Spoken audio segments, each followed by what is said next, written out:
Hello guys, j'espère que vous allez bien. Bienvenue chez La Doa. It's about everything, comme j'aime de le dire, the talk we need to have. Et actuellement, on va aller du côté de la toile congolaise parce qu'il y a cette actualité, il y a cette influenceuse congolaise du nom de Tata Oscar, qui est quand même très populaire, très belle femme, qui a l'air, qu'on la regarde, de promettre d'une boss lady. Actuellement, elle se retrouve dans l'actualité, pas parce que pour ses entreprises, pour sa business, mais c'est à cause du choix de son partenaire, tristement. Et on va parler de ça, le relationnel. Le mariage avec son ennemi. Actuellement, dans les moments qu'on se parle, c'est pas encore son mari, mais il est son fiancé, le père de son enfant, ou de ses enfants, je sais pas combien d'enfants ils ont ensemble. Parce qu'en effet, guys, parce que parfois, la personne qui te fait le plus de mal n'est pas ton rival, ni un inconnu, mais celui qui dort à côté de toi. C'est quand je vous dis, de faire attention aux signes, de se marier avec son ennemi, ça ne peut pas rien créer de bon. Des fois, par la pression sociale, on se dit, bah, mais je vais me marier pour me marier. Mais comment tu penses que ton ennemi va te rendre heureuse? Il va toujours te faire honte. L'affaire autour de Tata Oscar, cette influenceuse congolaise qui est très suivie, remet sur la table une question que beaucoup de femmes connaissent trop bien. Comment peut-on aimer un homme qui nous humilie publiquement? Et surtout, qui met à risque notre santé. Et surtout, pourquoi certaines femmes restent, même quand tous les signes étaient déjà là. Parce que elle est influenceuse, elle est connue, elle est suivie. Elle a présenté ce type, et ce type, il a utilisé sa plateforme pour l'humilier. Il y a eu plein de signes qui ont montré pour lui dire « Girl, don't go there. Don't go there. Va pas là. Va pas là. Tu peux avoir mieux. Tu peux être encore patiente. » Mais je sais qu'il y a un certain moment, il y a la pression du mariage, la pression de montrer que on est choisi, on est aimé, jusqu'à ce qu'on va décider de se mettre avec son ennemi en espérant créer le bonheur. Et j'en profite de dire, les relations des influenceurs qui nous présentent de couple, ils ont beau des fois nous filmer, regarde les beaux chocolats, les beaux bouquets de fleurs, les belles scènes. It's all for the Instagram. C'est tout pour les vues, pour créer des moments. Mais il ne faut pas tomber pour ça. Des fois, nous, on est tranquille dans notre petite relation, tranquille, et puis on va mettre la pression à notre partenaire. Regarde eux, et vous ne voulez pas ça. Donc, on va regarder, on va décortiquer, décrypter ce moment d'actualité que tout le monde en parle. Et moi aussi, je vais en parler, pourquoi pas. So, on y va. On est chez La Doa. On met les cœurs. On met les cœurs.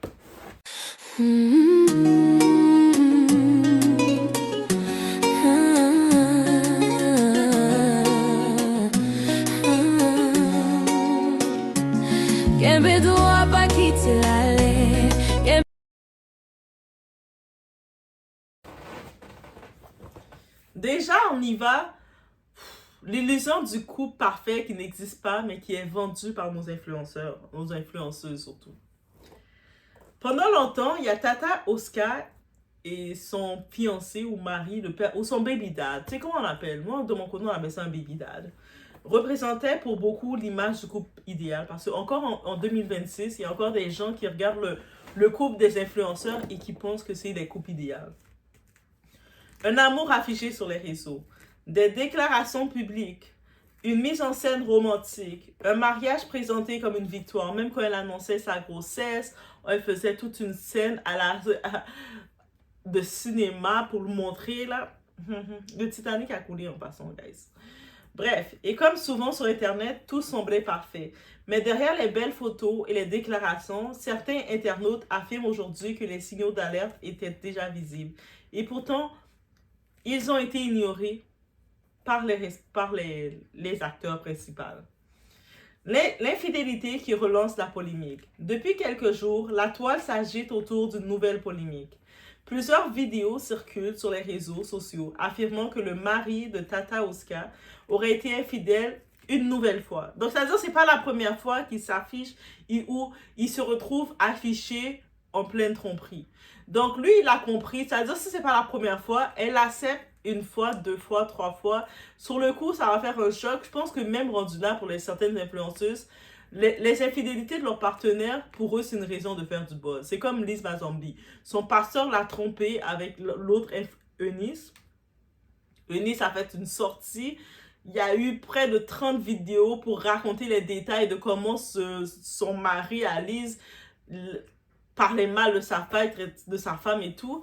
Et puis là, quelques temps plus tard, on voyait Liz qui disait « Mon mari, c'est un champion et hein, vous voulez briser mon couple. Eh, pardon. » Donc, des fois, comme je commence à me dire, là, quand vos maris vous trompent comme ça, vous influenceurs, c'est votre façon de faire du buzz, faire parler de vous. Ok? J'ai fini par croire ça. Et certaines rumeurs vont même jusqu'à parler d'une autre femme qui serait tombée enceinte. Parce que le plus dans tout ça, il y a des vidéos de ce mari-là, de ce fameux Lionel qui sort. Certaines personnes ont pu voir que dans ces vidéos-là, il y a des sons qui laissent entendre qu'ils s'amusent aussi. Ceux qui ont pu voir cette vidéo-là, j'imagine qu'ils sont dans les groupes WhatsApp spécial. Ils ont pu avoir accès à voir ces vidéos. Ils ont pu constater que ce Lionel, en plus de tromper sa femme, il trompe sa femme sans se préserver, sans mettre de préservatif. Et ça, je me dis, mais c'est ce que vous méritez, mesdames. Désolée. Vous êtes prêts à accepter la tromperie de vos gars comme étant un effet de buzz. Sachant que vos gars, en plus de vous tromper, ils ne se préservent pas, ils ne vous respectent pas, ils vous mettent à risque et c'est ça. Et c'est ça que vous faites la promotion d'eux. Et je sais, chez beaucoup d'hommes africains, eux autres, pour eux, c'est tout à fait normal. Ils peuvent aimer leur dame peut faire tout ce qu'ils veulent, avoir leur femme officielle et se dire, c'est normal qu'on peut éventuellement tromper notre femme. Et la femme doit l'accepter. Et si t'es en question la femme, et tu dis, moi là, pour moi c'est rédhibitoire. Un homme qui trompe, ses raisons est de rupture. Déjà, des fois, même la tromperie, ça va à la pensée. Mais ça, c'est un autre débat. Et ça m'en vient un moment, je discutais avec un type, un Africain. Je discutais avec ce type-là. Et puis là, tu sais, des fois, on perd des mises en situation. Et puis lui, il me disait, mais là, si ça vient qu'on te trompe, le gars te trompe, tu vas réagir comment? Ben, s'il me trompe, c'est terminé. Que je serais mariée avec ce gars-là, que je serais en relation avec ce gars-là, tu me trompes, la relation est terminée. Ben là, vous, les femmes d'Occident, vous réagissez d'une façon, vous êtes prêts à chasser votre gars parce qu'il vous a trompé. J'étais comme, pardon? Donc, la tromperie, c'est de rester, de subir les tromperies, le manque de respect, les risques de tout, d'un homme qui est supposé t'aimer, te protéger. C'est une histoire occidentale. Donc, la femme africaine, la femme du pays, doit faire comme des Liz Mozambique, comme des Tata Oscar, accepter de se faire humilier, accepter de voir des vidéos de son gars avec d'autres femmes en train de s'amuser, son mangala, sans même se préserver. C'est-à-dire qu'en plus de te tromper, il ne se protège pas et puis il vient vers toi après se coucher avec toi pour avoir son moment avec toi et à risque de te contaminer. Et puis c'est supposé être comme ça. Et bref, c'est la culture du pays là. It's not for me. Il y a des audios et des témoignages supposés qui circulent également en ligne. Mais comme toujours, dans ce genre d'affaires virales, il faut rester prudent. Sur Internet, les rumeurs peuvent aller plus vite que la vérité. Cependant, une chose est certaine, le débat autour de cette relation a été explosé, c'est clair. On se dit ici, quand l'amour devient une mission. Ce qui intrigue beaucoup de gens dans cette histoire, c'est une phrase que Tata Oscar aurait déjà répétée publiquement. Pour elle, le mariage était sa mission, c'est ce qu'est sa vie. Elle était appelée qu'elle veut se marier coûte que coûte. Ça veut dire que malgré qu'elle a vu des signes, des infidélités de son gars, des comportements un peu douteux de son gars, elle s'est quand même mis en tête de s'afficher avec lui, de se dire, c'est envers et contre tous, je reste accrochée à lui. Et cette idée est très présente dans certaines cultures. On apprend aux femmes qu'un mariage doit être protégé à tout prix. Et puis, il doit être protégé que par la femme. L'homme peut se permettre de tromper, de mal te parler, de cracher sur le mariage quand il veut, mais c'est à la femme de se battre pour le mariage. N'est-ce pas? Qu'il faut être patiente, qu'il faut supporter, qu'il faut sauver son foyer. L'homme te trompe, on va dire à la femme, va prier. L'homme te trompe ou l'homme se comporte mal ou des fois l'homme est même violent dans son foyer. On va dire à la femme, qu'est-ce que tu as fait? Va te repentir. Si tu étais une bonne femme, tu aurais un meilleur foyer, n'est-ce pas? Bats-toi pour ton foyer, tu dois sauver ton foyer. Mais la question devient alors très simple. À partir de quand protéger un mariage devient se trahir soi-même? Le piège des relations publiques. Il y a aussi un autre facteur que beaucoup oublient. Quand ton couple est exposé sur les réseaux, la pression devient énorme parce que tout le monde voit tes gestes. C'est même l'histoire que ton gars te trompe. Ça se fait que Tata Oscar, clairement là, elle est dans une culture où ce que la tromperie de l'homme est banalisée et acceptée. C'est-à-dire que son gars la trompe tous les jours, elle s'en fout là. Elle aime son doudou là. Il peut la tromper. Ça fait partie du deal. Peut-être même dans leur contrat ensemble, c'est ça qu'elle a signé. C'est leur entente. Mais le fait que c'est public et qu'elle vante, surtout qu'en plus elle est influenceuse, elle essaie de vanter une histoire d'amour avec son gars. Et publiquement, ça marche pas que tu montres ton gars comme un prince, une histoire d'amour qui te traite comme une princesse. Et ton gars de son côté, il te trompe comme si tu étais la charrue de sa vie qu'il avait eu. Aucun respect. En plus, il y a des vidéos qui sortent. Est-ce que c'est lui qui a filmé les vidéos? Est-ce qu'on l'a filmé à son insu? On entend qu'il voit un peu partout d'autres femmes. C'est pas la première fois qu'il est exposé. Là, ton public, c'est normal qu'il se demande, mais il y a un problème. Pourquoi tu veux nous vanter un couple de rêve quand tu sais que... Non. Et c'est ça le problème des couples publics. Parce que ce n'est plus seulement une relation, c'est une image, une réputation, une histoire que tout le monde observe. Et quitter cette relation signifie parfois admettre devant des milliers de personnes, je me suis trompée. Et cette humiliation publique peut pousser certaines femmes à rester plus longtemps qu'elles ne le devraient. Pourquoi certaines femmes défendent malgré tout leur partenaire? Psychologiquement, ce phénomène est très connu. Quand une femme a investi son amour, son temps, sa réputation, parfois même sa carrière dans une relation, reconnaître que cette relation est toxique devient extrêmement difficile. Alors elle protège l'homme, elle minimise les problèmes, elle espère qu'il changera. Mais comme le disent beaucoup de psychologues, on ne peut pas transformer quelqu'un qui ne veut pas changer. Et surtout ce type-là, dans son contrat avec elle, il était qu'est-ce qu'il était. Beaucoup d'hommes noirs, beaucoup d'hommes africains, hein, tu discutes avec eux, eux autres vont déjà te dire c'est normal que je peux aller avoir d'autres femmes ou je peux peut-être me retrouver avec d'autres femmes, mais toi, femme, tu dois être obéissante qu'à moi, tu dois être fidèle qu'à moi, tu dois te comporter comme je le veux, je suis ton homme, je suis ton chef. Ils sont élevés comme ça. Beaucoup d'hommes africains, beaucoup d'hommes noirs ne sont pas élevés pour aimer la femme noire.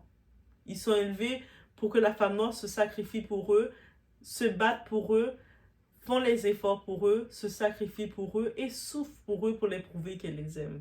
C'est parce que c'est comme ça qu'ils ont vu leur mère souffrir. Ils ont vu leur mère dans les foyers qui étaient maltraitées par leur père. Et en voyant ça, ils veulent reproduire ça sur leurs femmes noires qui ressemblent à leur mère.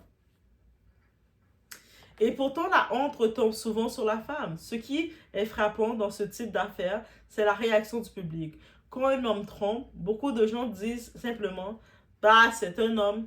Regarde, il a encore fait ça. » Mais la femme, elle devient la cible des moqueries. On lui demande « Pourquoi tu restes? Pourquoi tu l'as épousé? Pourquoi tu n'as rien vu? » Comme si la trahison devenait sa responsabilité, alors que la réalité reste simple. Celui qui trompe est celui qui trahit. La vraie question derrière cette histoire, au fond, l'affaire Tata Oscar dépasse largement un simple scandale d'infidélité. Elle pose une question beaucoup plus profonde, guys, ici.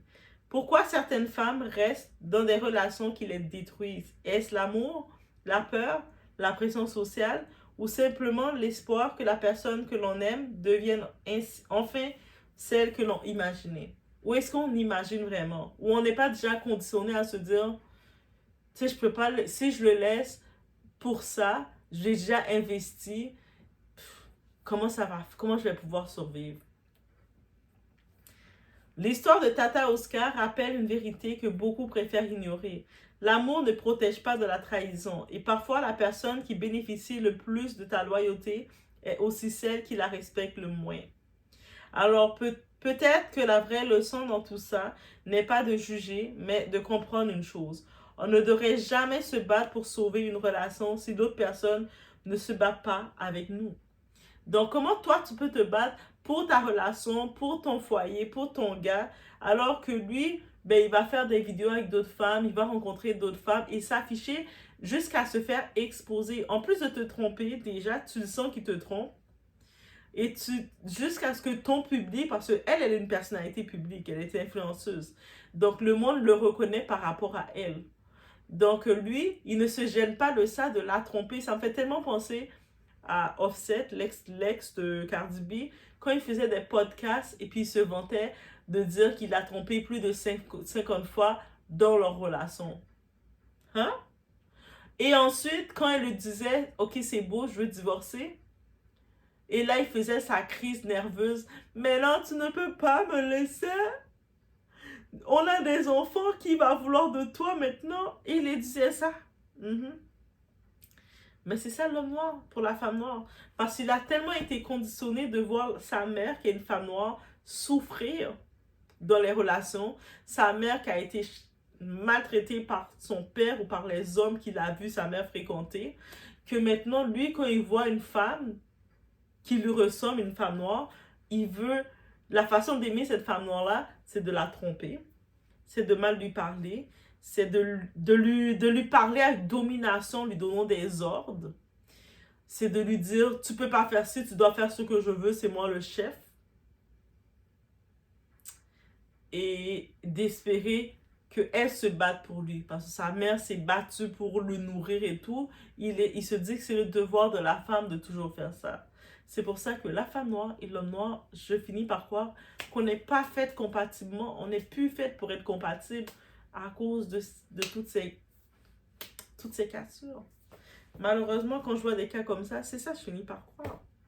Parce que parfois, le véritable ennemi d'une femme, ce n'est pas celle qui tourne autour de son mari, c'est l'homme qui lui fait croire qu'il va toujours rester, qu'il l'aime, qu'il va rester avec elle.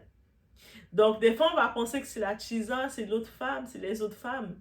Il y a combien de fois des femmes vont aller s'attaquer à la chisa aux autres femmes? Laisse mon mari tranquille.